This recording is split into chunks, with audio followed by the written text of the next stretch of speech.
Hey everyone, welcome back to my channel Leela Web Dev. So in our part 2, we have created the file helper class and connected to our app. We learned how to read the data from the device memory and show it in the list view also we have seen it. Now in part 3, what we'll try to do is we are going to make our to-do list app fully functional. We will add the features to add a new task, save it permanently, delete tasks using an alert dialog, and finally we will customize our app's logo also. Let's get started. The first step, what we'll try to do is adding a new to-do item. So far, let's try to see it here. When I click on this add button, so here the element I need to take it, the data, and let's add. We need to read. So let's add the code that allows user to add a new task when they click the add button. So let's go to our main activity.kt file, and in the on create, we will add something like add, okay, add dot set on click listener. Okay, in this one, so let's try to get the item name. So name item name is equal to item dot text dot to string. So we got the item name. So let's try to do this one. Okay, so let's try to add it into your item list dot add of item name. Okay, so I am adding this item list into the item name. Now what I would be trying to do, so I will set the again item dot set text of empty, and here I can use file helper dot write data. And what is the data I need to write? Item list into the context. That is, context is nothing but this. That's it. And now here we need to notify the adapter that the changes has been done. Notify data set changed. That's it. So now here what I have did it here, we got the text the user entered. We add the text into our item list, and then we have cleared the edit text field using the item.text set text. And next we have called the file helper.write data to save the updated list permanently. And finally we have called this notified data set change refreshes the list view instantly. Now whenever you click the add button, your task appears on the list and it is saved even if you close the app. So let's try to check the output for this one. So now let's go here, and it may take some time. So let's test it. So here we have opened the app. So let's test this one. Type something like go to gym or something. So here I can use go to gym, and if press add. Okay, so now here you'll be able to see. Now close the app. So now I am closing the app, and let's try to open it again. Now here you'll be able to see the go to gym appears. So the task is still there.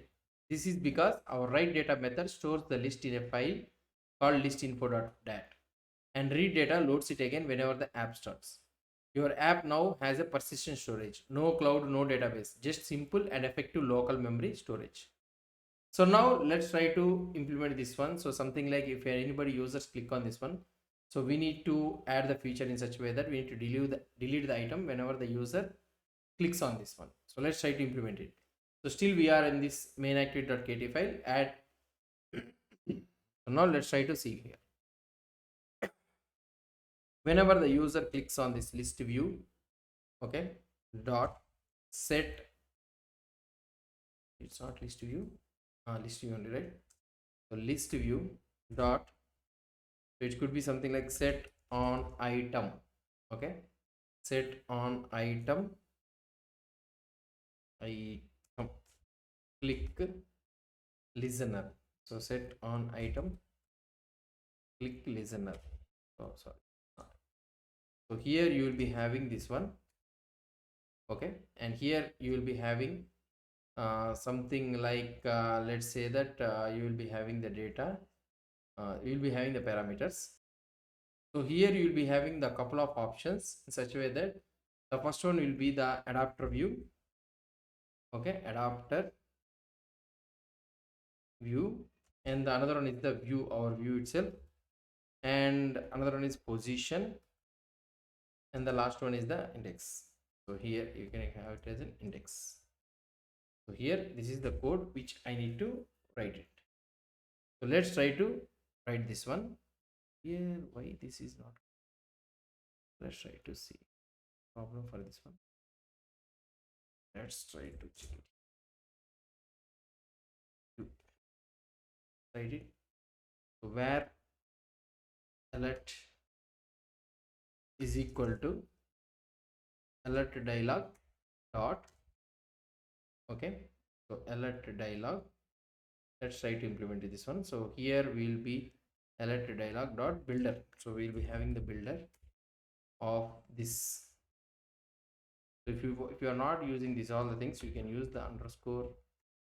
We are not using this one, right? Underscore. What happened here? Set on item click listener. Sometime, oh sorry, problem.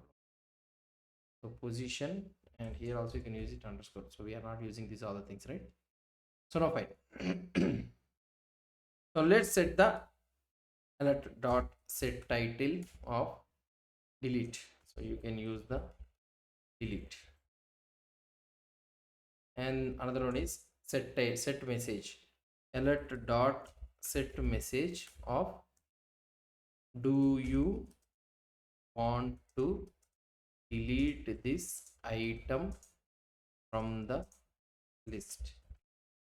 And now here, so we'll be using alert dot set cancelable false, so that outside clicking it will not be cancelled. So now we'll be having two buttons, that is nothing but negative button and also the positive button. So alert dot set negative button, and here so we need to set the here text, and here we need to write in such a way that, so here you will be able to get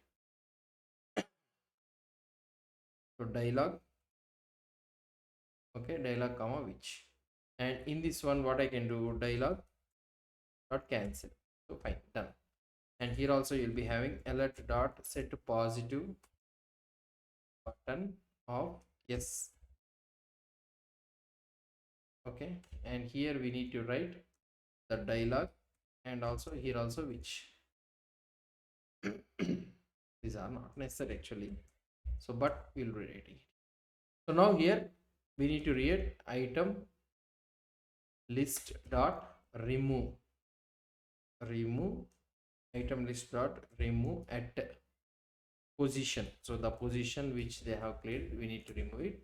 And now we need to array adapter dot notify changed, and we need to write the data file helper dot write data, that is nothing but the new item list, we need to send it. And the last one is which is nothing but this, the application context. So that's it. And here we need to show the alert box. So alert dot create, so we need to create it dot show. Fine. So now let's try to refresh this app, and we'll try to see whether we can able to get this alert box or not. So now here let's got this one. So if I click on this one, so do you want to delete this item or not? S means automatically this one will be deleted, and if I try to add it again, so fine, so it's getting added. And if I try to delete this one, automatically the item are selected. Now that is clean, safe and professional app behavior. Now let's, so fine, so now we'll try to change the app logo. So for this changing this app logo, I already have the logo with me, so let me copy paste here. So I have copied the icon, and here in our res in the drawable, so here I will be pasting it to-do list underscore icon. So where I need to change this icon, to-do list underscore icon, let's go to our manifest file. So in this manifest, so here in this one, so here you will be able to see the icon. Instead of having this icon, I can use at the rate drawable dot to-do list icon, and the round icon also I will change it to at the rate drawable to-do list icon. That's it. Now if you run this app again, so let's try to see this app again, so whether we can able to see the icon or not. So now here you'll be able to see this icon, and this icon is also, and the data is also working fine. And if I try to minimize this one, so here you'll be able to see the icon. So that's it guys about this one. So we have replaced everything, and that's it. You have successfully built a fully functional to-do list app app in the Android studio using Kotlin. So now your app can able to add the new tasks. So here, and it can save them permanently and delete the task with confirmation. And also we also had a custom logo. So that's it. So in the next video, what we'll try to do is we'll learn how to create an APK file and publish the app in the Google Play Store. We'll try to see.